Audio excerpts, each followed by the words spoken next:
کہ محلے میں اگر کسی بچی کی شادی ہے تو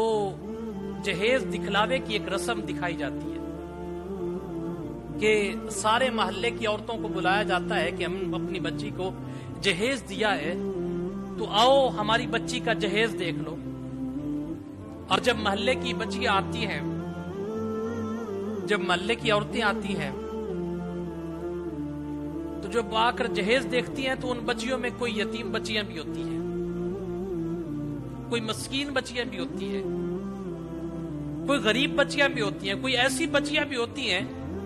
کہ جن کی عمر بیت رہی ہے اور ان کے ہاتھ پیلے نہیں ہو رہے کیونکہ جہیز کے لیے پیسہ کوئی نہیں ہے. کتنی بچیاں ہیں جو گھر میں بیٹھی ہوئی ہیں، جہیز کی رقم نہیں ہے اور بچیوں کو الوداع نہیں کیا جا رہا. اب حالت تو یہ ہے کہ بچی اپنی کی شادی کر رہے ہو، جہیز اپنی بچی کو دے رہے ہو